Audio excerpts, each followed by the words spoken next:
Hello, everyone. Mr. Sherman here. I'm part of the Modern Learning team at the Peel District School Board, and today we're going to look at the wide walls of Google Slides, a great piece of software that I'd like to show you some functionality with outside of its normal sort of presentation role that it's often used as. And today we're going to look at how to create a choose your own adventure story or a parallel narrative within this piece of software. So, as in any story, I'd start by sort of setting up elements. I'd have my story arc. I'd start sort of plotting in some ideas and some of the slides that I have along the side.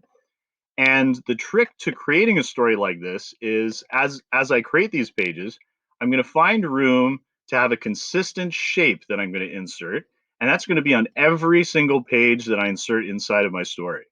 And the reason for that is that when I share this with another reader, I'm going to want to make sure that when the reader has, taken in the visuals, taken in that page in terms of the story, they're going to be able to find a consistent shape that they're going to opt for when making the decision as to where to go next as they quest through your story. And I want to make sure they're not trying to hunt around for sort of hidden clickables and things like that. They're getting frustrated. I want them to move through the story as easily as possible so they don't get frustrated. And the trick to this is when you do have these consistent buttons, once you've selected those, they're on every page, they're sort of in the same area just so they know where to look for them.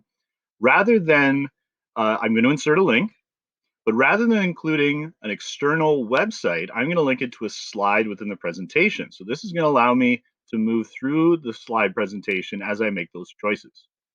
So I'm going to look through and I'm going to find the right slide. So I'm going to use slide 2 because that's the first page of my book.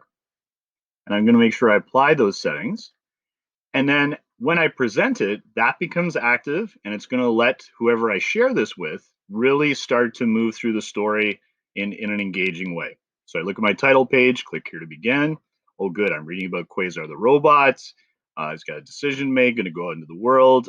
I've got some choices. So then, as the reader, I can make a choice. And oh no, poor Quasar. His quest is over due to technical difficulties. He shouldn't have gone to the wrecking yard.